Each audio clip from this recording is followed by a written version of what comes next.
Hi everyone, Marie here from the English Kitchen. Welcome to my channel. It's a rainy, terrible day out there today, and there's not much going on, but I'm here and I wanted to share with you something which one of my readers suggested to me. They were very interested in British sandwiches. Now, nobody makes sandwiches as well as the British do, so that's what I'm going to share with you today. If you're new to my channel, welcome. I am an older, silver-haired lady who lives on her own. I have been writing and cooking on a food blog for many, many years now, since, I was probably one of the first ones that started doing it back in the early 2000s, 2000s. Gradually I moved over to Blogger, where I've hosted a blog called The English Kitchen since 2009.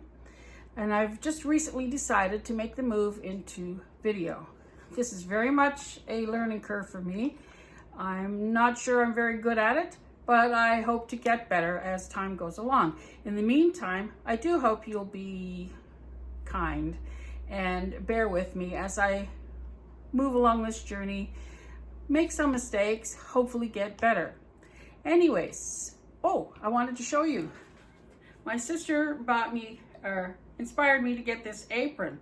It says, "Stand back.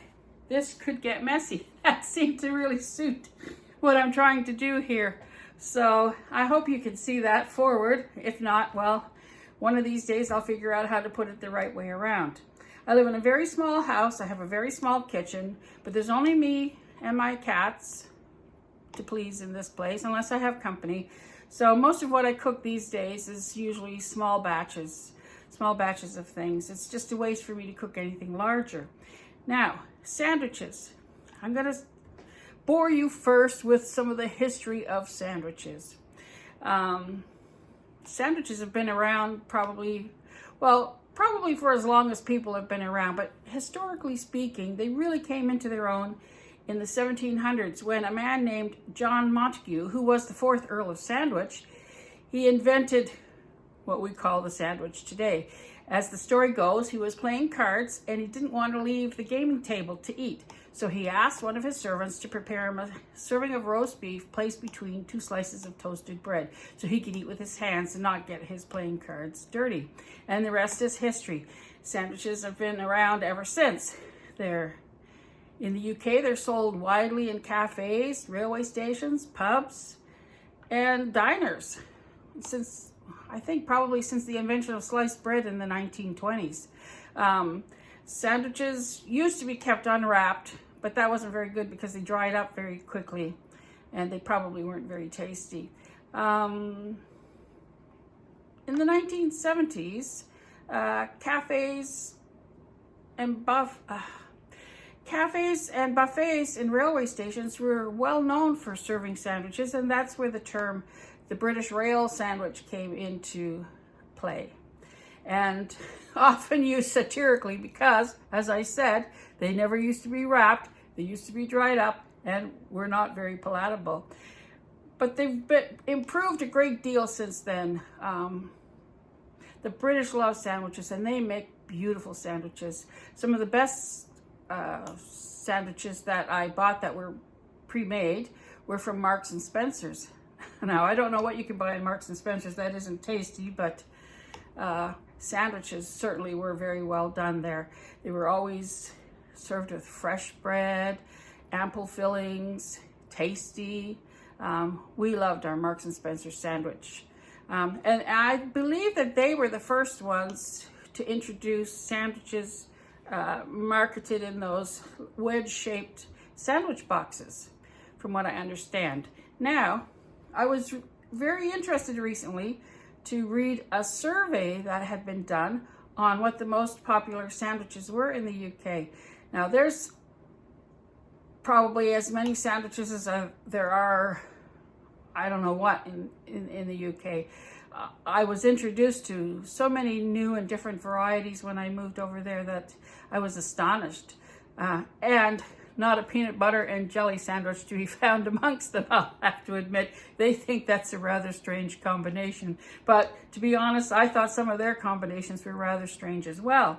Now, I was very interested to find, and pardon me while I read from this, I was very interested to find that in this survey, the bacon, lettuce, and tomato came out as the #1 sandwich. That was shocking to me because it's not typically British, but apparently they've taken it on board and it is one of their most popular. And that was followed by chicken salad, tuna mayonnaise or fish finger sandwiches, cheese and pickle, egg and cress, Coronation chicken, prawn mayonnaise, smoked salmon and cream cheese, and beef and horseradish. One of my favorite sandwiches that I used to enjoy when I first went over there was the cheese and pickle, but I will tell you a little bit more about that later. Now, I thought it would be fun today to make Coronation chicken salad, which is what they put in the center of Coronation chicken salad sandwiches. That only makes sense, doesn't it? Now, what did I find here about Coronation chicken salad sandwiches?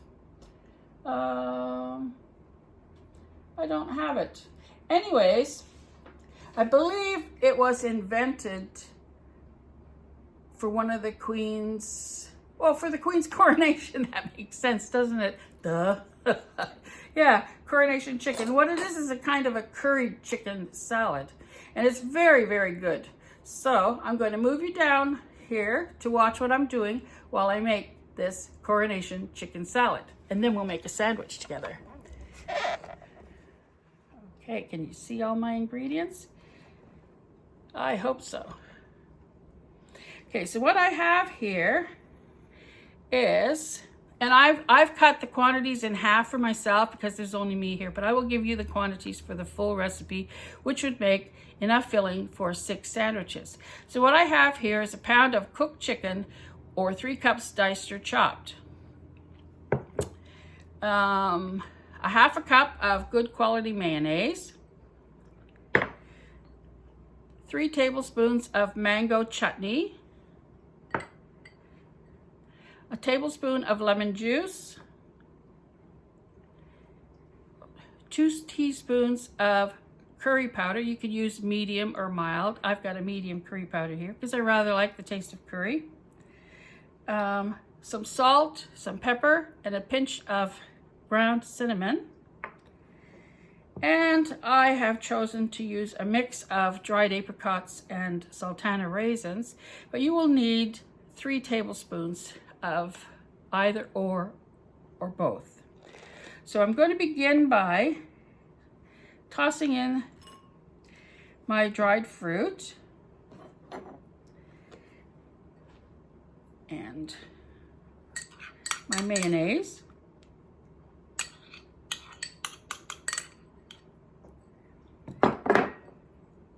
I'll add the chutney. Now, I preferred the chutney over in the UK much more than the chutney that's available here. Although this was a British brand, Patak's, but I used to like Gita's chutney because it had lots of lovely little bits and pieces in it. I'm going to add my lemon juice. I'm not going to add all of it because I want to make sure that this isn't too thin. My curry powder. Now I'm going to give that a good stir and mix it together.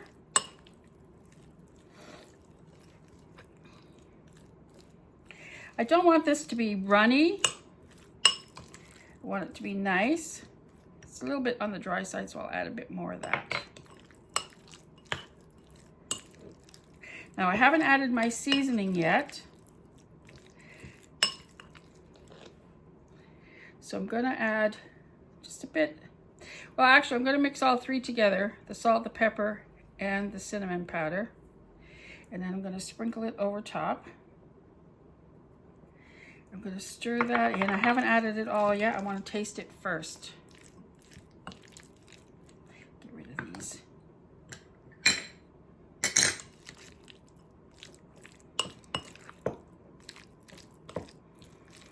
That looks just about right. I'm going to get a little spoon and just taste it just to see if it's all right, if it needs any more seasoning or not.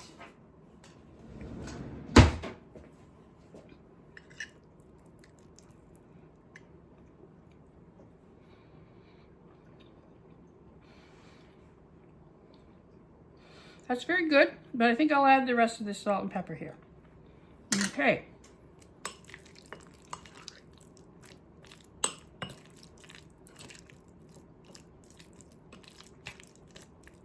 And what you have here is known as Coronation chicken salad. Now this makes a beautiful sandwich filling, but it's also really nice done on a sandwich plate, salad plate, as a part of other things. I would serve it in tiny mounds on a base of shredded lettuce. That would be very good.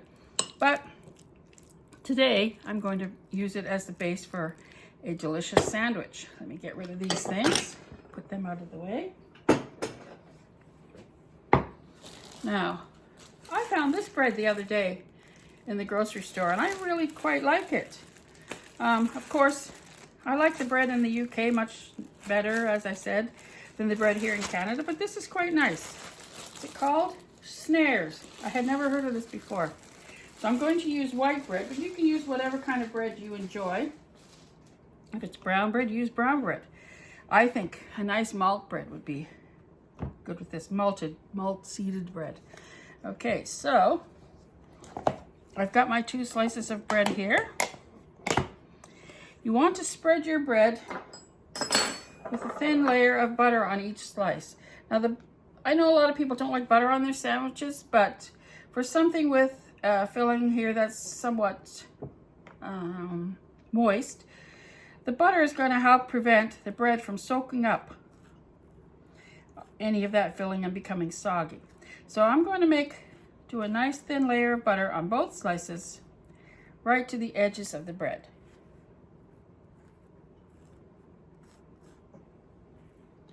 There we go on the other side.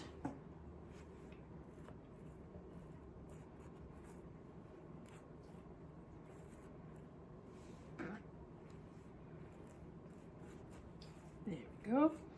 There. So now I'm going to apply my salad, my Coronation chicken salad. Now, I've always felt that the proper way to fill a sandwich is generously. Nobody wants to pick up a sandwich and just taste the bread. The reason you're choosing a sandwich to eat is because of the filling, and there should be lots of filling in your sandwich. Not so much that it becomes sloppy or difficult to eat, but enough so that the people that you're serving the sandwiches to can actually taste what you're serving them. Now, I like to spread the filling right to the edges of the bread if I can. Once again, that's because I'm a little piggy. Not really. No, it just makes for a nicer sandwich if you spread the filling right to the edge. Now, another thing that's really nice in this kind of a sandwich is rocket. So I believe rocket is called arugula, baby arugula in the United States or Canada. And this is rocket. Now, you can use watercress as well. Just put a little layer of that on one side.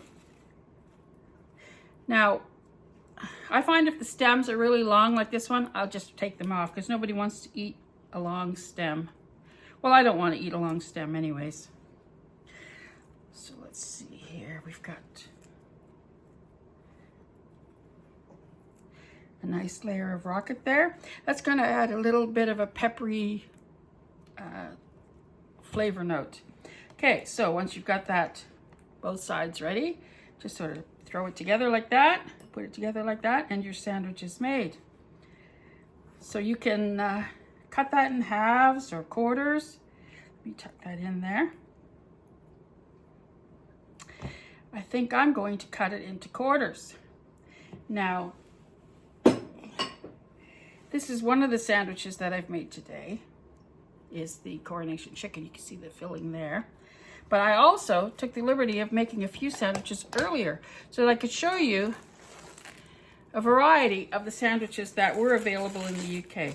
Now, one of the first sandwiches that I had that was very different to me was called a cheese and tomato sandwich.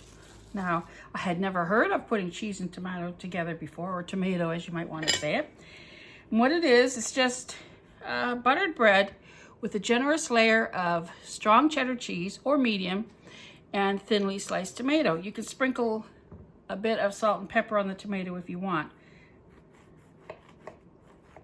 I made this one earlier and kept it in the fridge. Don't know if you can see that. Cheese and tomato. When I first moved over to the UK, I used to work in a senior citizens home, and they used to make sandwiches for the residents sometimes at noon, and that was one of the ones that they would make. Cheese and tomato. You say tomato, I say tomato. I got used to saying tomato when I lived over there because that's the way they all said it. Let's put that one aside for now. Another one that I made earlier today, which also involved cheese, but this is one of my absolute favorite sandwiches. It's called cheese and pickle. Now you might wonder, what's cheese and pickle when it's at home? It's just a sandwich with cheese and pickle. 2 slices of bread buttered. Let me just wipe this knife off here. 2 slices of bread buttered. Then on one side you'll put a generous amount of grated cheese, and then on the other you'll put a layer, I like to keep it sort of thin, layer of pickle. Now the pickle, when I'm talking about pickle here, is called Branston's, and that's what the British use as pickle. They don't have pickles over there like we have. They have like gherkins, which are small and sour and French. They don't tend to have pickles as we have. They have mostly chutneys and this Branston's pickle, and I love Branston pickle, and it really shines in this delicious sandwich. So I'm going to cut this in half so that you can see what's in the middle.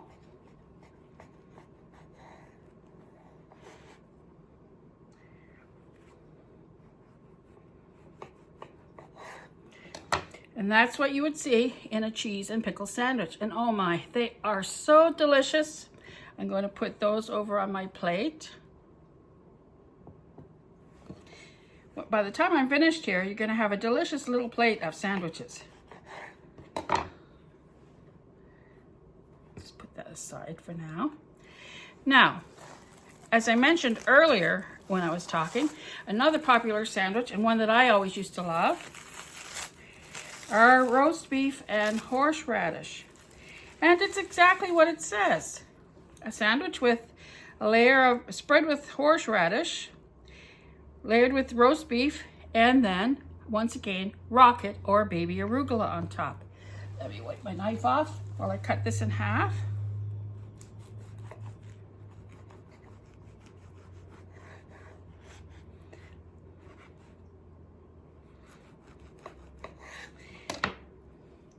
As you can see, my fillings are fairly generous. Now, isn't that look nice? I think it looks nice.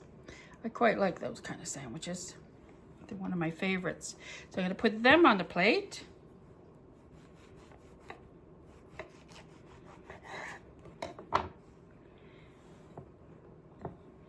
Let's see, will that fit? My plate's getting kind of full here. And finally, another sandwich that I made is what was called gentleman's morsels. Now, what is a gentleman's morsel? It's basically a ham sandwich, which has been spread with a layer of Dijon mustard and sieved apricot jam. Now, I'm going to cut these up. They're very delicious, and they're wonderful for tea parties and things like that. And you can see how generous I filled them.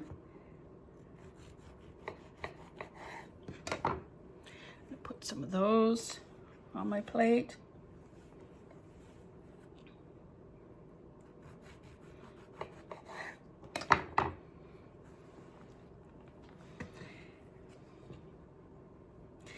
And finally, I'm going to slice up the Coronation chicken sandwich to put on the sandwich plate.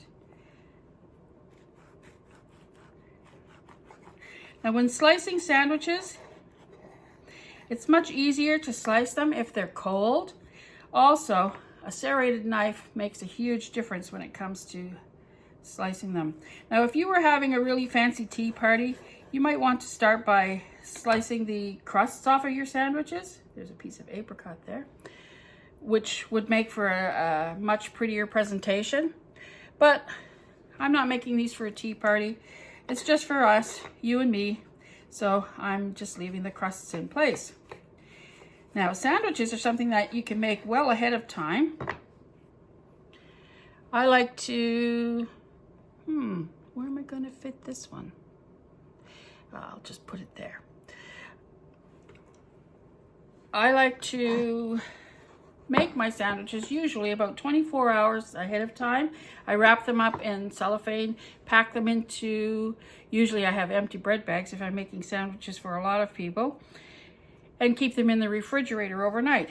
Then about an hour, maybe perhaps before I'm going to serve them, I will take them out of the bag and slice them. You can trim the edges of the crust off before serving or not, as you wish. Depends on the kind of bread that you use. With these slices of bread, by the time I trimmed the crusts off, there wouldn't be much sandwich left. I remember when I was a child, my mother used to make sandwiches for tea parties, and she would cut all the crusts off because she used to be able to buy what was called sandwich bread then, and it was very square. And she would save all the crusts, and then we children would have those as a treat.